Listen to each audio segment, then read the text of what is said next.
One common, dangerous, and damaging mistake that it seems most people make, and I believe this is because the devil is telling us a very specific lie, is to develop an imbalance between striving to be right and striving to be united. You might say that this is an imbalance between pursuing truth and pursuing unity. To some extent, this comes from misunderstanding God's priorities.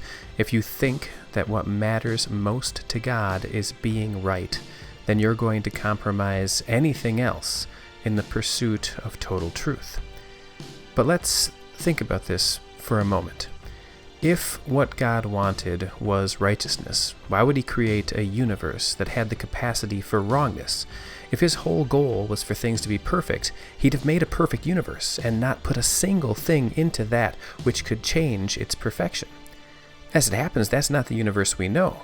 God built a perfect universe, yes, but then he put us in it. He created something that could ruin that perfection. Does he want the perfection? Yes, he does, but realize that he doesn't want it for its own sake, and certainly not for his benefit. He wants it for our benefit. A universe with no pain or death, where everything works the way it should, is something God knows we'd enjoy. But it's not the primary thing God knows we can enjoy. And without that primary thing, even a perfect universe where everything always worked would bring us no true joy. You see, God made a perfect universe so that there would be a context in which we could have union and communion with him, where we could know the phenomenal thrill of being loved by God, a being who needs nothing and chooses to love in a total, whole, complete, and perfect way.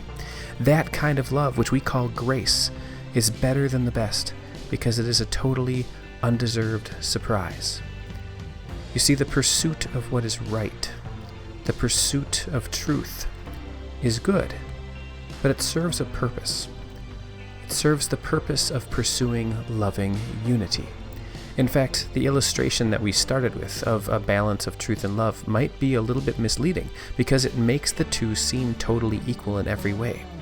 We're better off if we rethink it, if the pursuit of truth becomes like a fulcrum, and the pursuit of unity becomes like the lever, and the parties involved, whether it's God on one side and you on the other, or you on one side and somebody else on the other, they now have a place to interact in a way that can be balanced but doesn't have to be.